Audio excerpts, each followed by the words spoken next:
A friend once told me a surprising story about the reason why she joined the Kokoro community.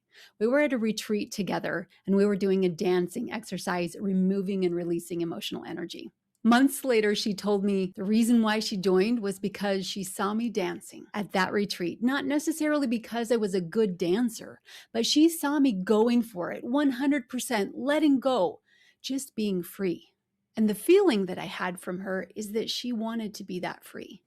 Here's the thing I love about that story. It wasn't my example of being the perfect person that inspired her to take action. It was the fact that she had a desire inside of her of who she wanted to become.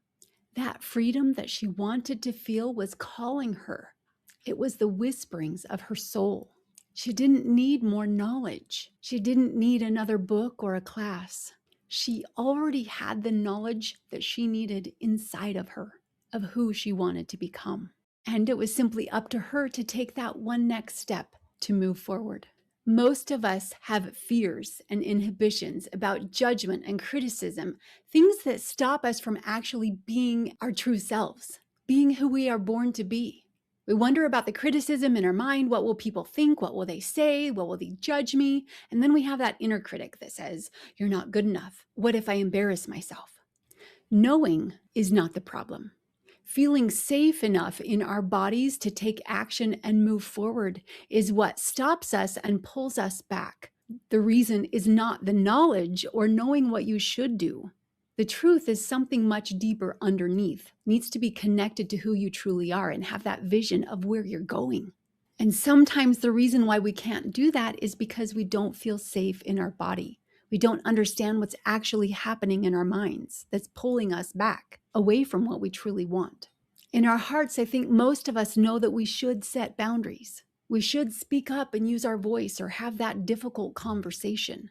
We should trust ourselves. If we've learned about self-care, we know the things that we can do to protect our energy, like meditation and exercise. Yet when it comes to following through, we still struggle to take consistent action. And training under pressure means we stay connected to who we truly are as we take those action steps. One of the most important things I've learned through mental fitness and the Kokoro Z map is that the sun of what we desire calls us upward and forward. And yet there's something else that pulls us down and back with a feeling of heaviness or protection. Understanding that the mind's job is not to give you fulfillment and joy and purpose, but actually to keep you safe and comfortable. Which means most of the things that would truly lead to fulfillment and joy require us to choose to be uncomfortable intentionally.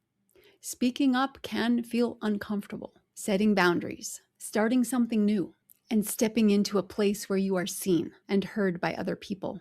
Following that dream can feel uncomfortable, not because it's wrong, but because it's unfamiliar. And the brain, unfortunately, interprets that as unsafe. That's why so many people feel stuck between knowing and doing, these two opposite pulls, the one that pulls us up toward the sun and the one that pulls us down to the clouds. Because fear, uncertainty, doubt, dread, and discouragement create a wall between where we are and where we want to go. What I've discovered is that freedom isn't found in waiting for that wall to disappear. Freedom is found in learning how to stay connected to who you truly are as you take action toward where you want to go. Freedom is found in learning how to stay connected to what matters most to you while the fear is still present, and by creating enough safety in the body to take that action of bold courage, even while that fear is still there. That is what I call mental fitness. That's what I mean when I say training calm under pressure. And that's exactly what we'll be exploring in our free upcoming live mental fitness training, the science of getting results. Why we know what to do, but don't always do it. Together, we'll explore why the brain resists change, why fear often appears before meaningful growth, and what neuroscience can teach us about closing that gap between knowing and doing. If you've ever felt frustrated because you know what you want, but you find yourself struggling to consistently move forward toward it, I would love to have you join us. This is a free event, and you can get the replay when you register on the link below. I hope to see you there.